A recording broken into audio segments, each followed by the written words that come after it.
یہ جو آج کا ایونٹ یہاں گاندھی بھون یونیورسٹی آف کشمیر میں جو آج منعقد ہوا، تو دو ریزنز تھے۔ ایک یہ کہ آج ورلڈ ایلڈر ابیوز ڈے ہے، اور دوسرا یہ کہ آج مول موج فاؤنڈیشن کا میں کہوں پہلا برتھ ڈے تھا۔ 1 سال پہلے آج ہی کے دن پچھلے سال ہم نے اس کی ابتدا کی تھی۔ تو جیسا آپ نے دیکھا اندر جو کچھ بھی ہم اس 1 سال میں مول موج فاؤنڈیشن کے تحت کر سکے، تو اس کا ایک امپیکٹ رپورٹ آج ہم نے ریلیز کیا، جو آپ نے دیکھا ود آل دی ڈگنیٹریز دیر، انہوں نے ریلیز کیا ایک انفارمیشن، ایک میسیج لوگوں کے لیے کہ کیا کچھ تھوڑا بہت جو بھی ہم کر سکے اس پچھلے سال میں لوگوں کے لیے، خاص کر ان بزرگوں کے لیے،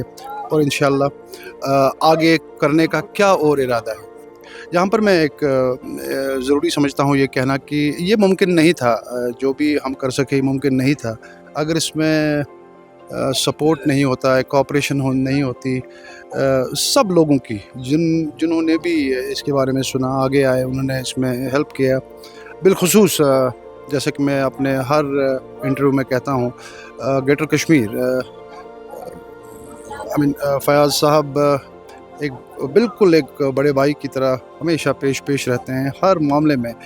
جو بھی اس مشن کی کامیابی کے لیے ہم کو ضرورت لگتی ہے، چاہے وہ کمیونیکیشن میں ہو، چاہے وہ لیب میں ہو، یا otherwise also he is always there as a brother,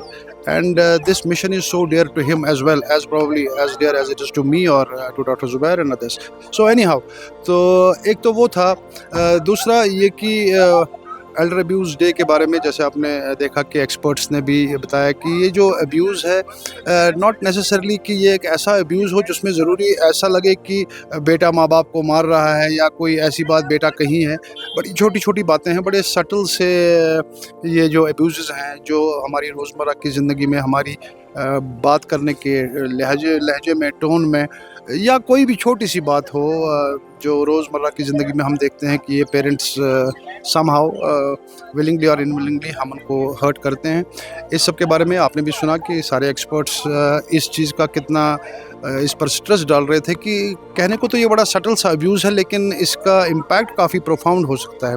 But I believe that we talk a lot about it, that this should be done, that we should do it practically. For example, I will give you an example that there is a 2007 Act passed by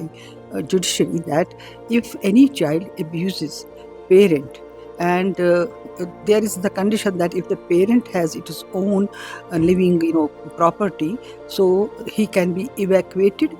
number one. Number two, it is the responsibility of the children to take financially care of the parents who don't have financial support.